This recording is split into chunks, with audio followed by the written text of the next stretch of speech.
A packed courtroom, a billionaire's smirk, a pregnant woman standing alone, trembling but refusing to back down.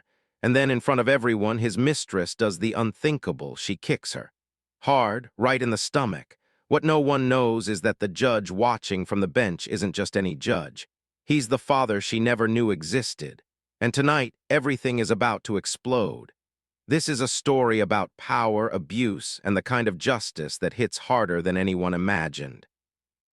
Tell us in the comments where you're watching from and stay until the end, because this story will leave you speechless. The morning air outside the Chicago family court felt suffocating. News vans lined the street, their satellite dishes pointing skyward like metal flowers. Protesters held signs on both sides of the courthouse steps, some demanding justice for domestic violence victims, others defending Marcus Caldwell, the real estate billionaire at the center of it all. Emily Chen paused at the bottom of the steps. She was 28, 7 months pregnant, her belly round beneath a simple gray dress. Her hands shook as she gripped the railing. She'd never imagined her marriage would end like this, in front of cameras, lawyers, and strangers hungry for scandal. But fear wouldn't stop her. Her baby needed her alive. Her baby needed her strong. She took a breath and began climbing.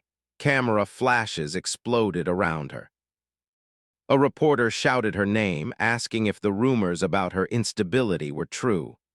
Emily kept her eyes down, one hand protectively covering her stomach.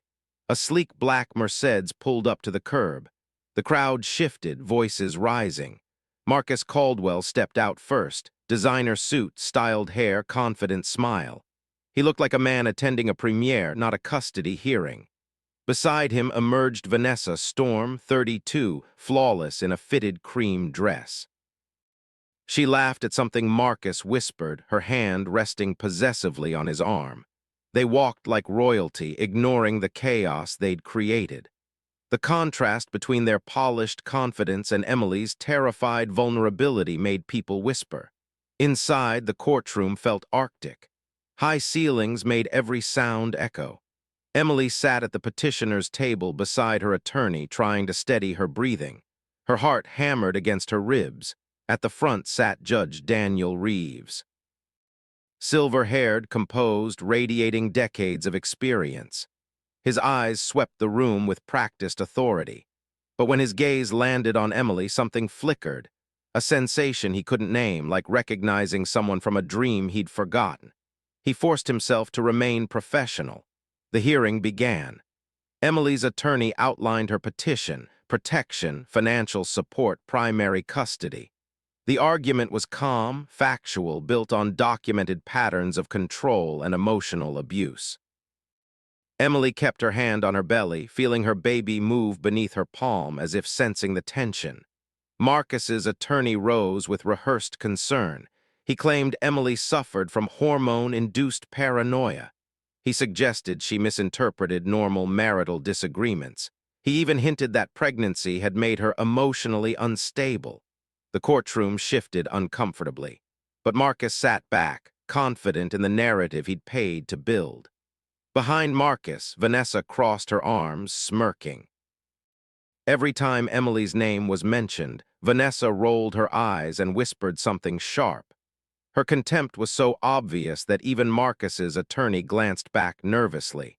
When Emily's attorney mentioned Marcus's infidelity and financial manipulation, Vanessa exploded. She stood abruptly. "She's lying. She's absolutely lying." Judge Reeves slammed his gavel. "Miss Storm, sit down. You are not permitted to speak."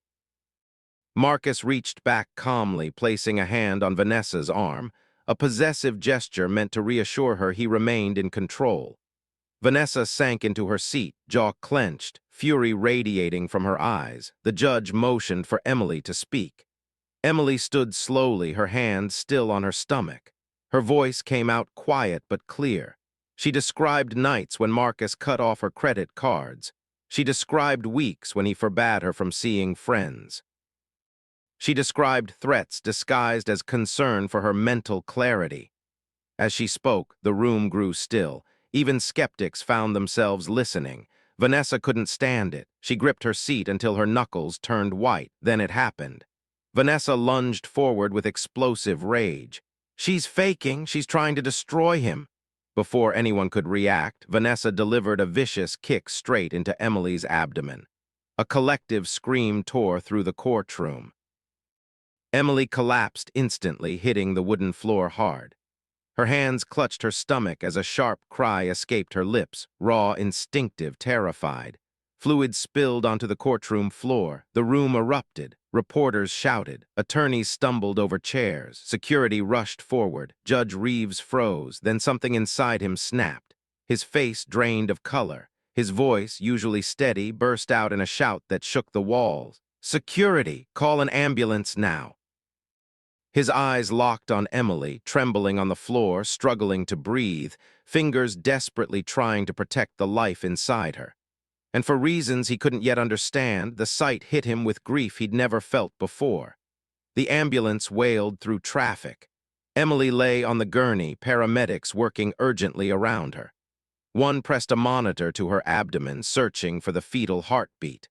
The beeping filled the truck, loud, rhythmic, miraculous. Emily stared at the ceiling, tears streaming into her hair. She whispered to her baby, begging it to hold on. At the hospital, nurses rushed her into a monitoring room. Cold gel touched her belly, sensors attached. The fetal heart monitor hummed to life. Each beep became Emily's entire world. Each slight pause made her heart stop. The doctor checked for internal bleeding and uterine distress. Emily stared at the ceiling tiles, blinking away tears. She wanted to be brave. But the terror of losing her baby was overwhelming. Her phone vibrated. Emily answered with shaking hands. Marcus's voice came through, cold, sharp, disturbingly calm. "Don't speak to the press. Don't accuse me of anything. If you use this incident in court, I will take the baby from you. I have money. I have lawyers. You will lose." Emily closed her eyes, gripping the phone. Minutes later, another message appeared, from Vanessa. 5 words, "Next time I won't miss." Emily stared until her vision blurred. A soft hand touched hers. An older nurse stood beside the bed. "I've seen men like Marcus Caldwell before," she said gently. "Don't sign anything. Men who use power to control always escalate when threatened." That night, alone in the dim hospital room, Emily's phone buzzed again. The email had no name, no signature, just one sentence. "If you're Emily Chen, I think I'm your father." Emily's breath caught. The phone slipped in her hand. Questions swirled. Fear, confusion, disbelief. And a sudden, impossible spark of hope. 48 hours later, the story had exploded across every news outlet. But Grant's PR team released edited footage that cut out the most damning moments. Headlines repeated the same narrative. Emily had stumbled. Vanessa had reacted defensively. Inside his chambers, Judge Daniel Reeves couldn't shake the feeling that haunted him since the courtroom attack. He ordered the full security footage, the raw, unedited version. When he played it alone, the video showed everything clearly. Vanessa's rage, the violent kick, Emily's genuine horror. Daniel paused on Emily's face. Something familiar lived in those features. He reached into his desk drawer and pulled out an old envelope he'd kept for decades. Inside were photographs of a woman named Sarah Chen, his first love. They'd planned a life together. Then one day she vanished without explanation. He'd searched for years. Every lead ended in silence. Now, as he studied Emily's face on the monitor, memories of Sarah flooded back with devastating clarity. He opened his laptop and searched public records. Emily's birthplace, her mother's name, the dates. One by one, the pieces aligned.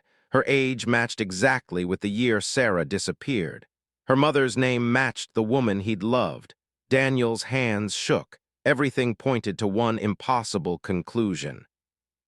Emily Chen, the woman lying in a hospital bed after being kicked by a billionaire's mistress, might be the daughter he'd lost decades ago. The next morning, Daniel stood in Emily's hospital room holding an old photograph. "I have reason to believe," he said quietly, "that I might be your father." Emily stared, stunned. He extended the photograph. Emily took it with trembling fingers. The picture showed a young woman with soft eyes standing beside a younger version of Daniel. The woman looked exactly like the one photo Emily's mother had kept hidden in a drawer. "That's my mother," Emily whispered. Daniel nodded, eyes glistening. "I met her when we were young. My family disapproved. She left without telling me she was pregnant. I searched for her for years." Emily touched the small necklace at her collarbone, her mother's necklace. "I gave her that necklace," Daniel said softly. "When I saw it around your neck in court, I knew." Emily's eyes filled with tears. "Why now? Why after all this time?" "I didn't know where she went," Daniel replied. "But if you're willing to take a DNA test and if it confirms what I believe, then I want to stand by you now. I want to help protect you and your baby." He placed an envelope on the table, information for a DNA test. "Whatever you choose," he said gently, "I'll respect it." Within days, a team formed around Emily. Attorney Margaret Lawson, who'd investigated Marcus's previous wife's suspicious death 5 years earlier. Federal prosecutor James Norton, expert in financial crimes. Detective Sarah Mitchell, who'd been removed from the original case before she could prove foul play. They uncovered everything: offshore accounts, witness testimonies, hospital records showing Marcus's pattern of abuse. The DNA test came back positive. Daniel Reeves was Emily's father. 3 weeks later, Marcus hosted a charity gala at the Grand Chicago Hotel. He stepped onto the stage, speaking about compassion and supporting pregnant women in crisis. Then the screens flickered. The unedited courtroom footage played. Vanessa's kick, Emily's scream, the brutal, undeniable truth. Federal agents rushed in. Marcus and Vanessa were arrested in front of hundreds of cameras. At trial, witness after witness testified. The driver who'd seen Marcus with Vanessa the night his second wife died. The security guard who'd seen bruises. The nurse who'd documented injuries. Emily testified in her wheelchair, her voice shaking but strong. "He tried to erase me just like the others." Vanessa broke down, admitting Marcus had called pregnant women weights he would handle. Marcus was sentenced to 45 years. Vanessa received 18. 3 weeks later, Emily's daughter arrived. She named her Hope. Daniel held his granddaughter with trembling hands, tears streaming down his face. Emily watched from the hospital bed, finally feeling safe, finally feeling whole. If this story moved you, please share it. Somewhere there's a woman who needs to know she's not alone, that her life has value, that justice is possible. Drop a comment telling us your thoughts, and if you know someone who needs to hear this message, send it to them. Your share could save a life.